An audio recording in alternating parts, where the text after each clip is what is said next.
Kuya, saan po ilalagay ang punla? Dito, Eli. Pantay-pantay lang ha.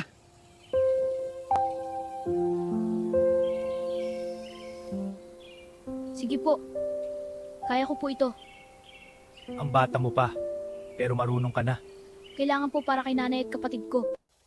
Eli, hindi ka ba napapagod? Pagod po. Pero mas pagod po pag walang makain. Sino nagbabantay? Apat sa kapit mo. Si nanay po. Pero tulog po siya madalas. Kakanin po. Bili na po kayo. Kuya Eli, bibili si mama ko. Sige, eto na. Salamat. Salamat, Kuya Eli. Magkano iyan? 5 po isa lang. Sige, kawawa ka naman, bata ka. Salamat po, panggatas po ng kapatid ko. Uy, tingnan niyo si Eli. Naka-uniform pero tsinelas parang sira na. Butas-butas na yan parang kalsada. Okay lang. Kailangan ko lang pumasok.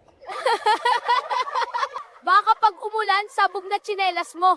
Wala ka bang pambili? Nakakaawa naman. Hindi po ako dito para makipag-away dahil niya. Hoy! Tama na yan!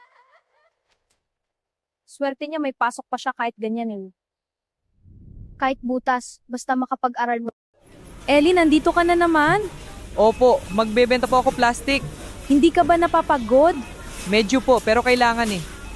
Sige, ingat ka palagi. Para saan ba lahat yan?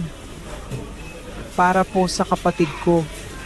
1 taong gulang pa lang po siya.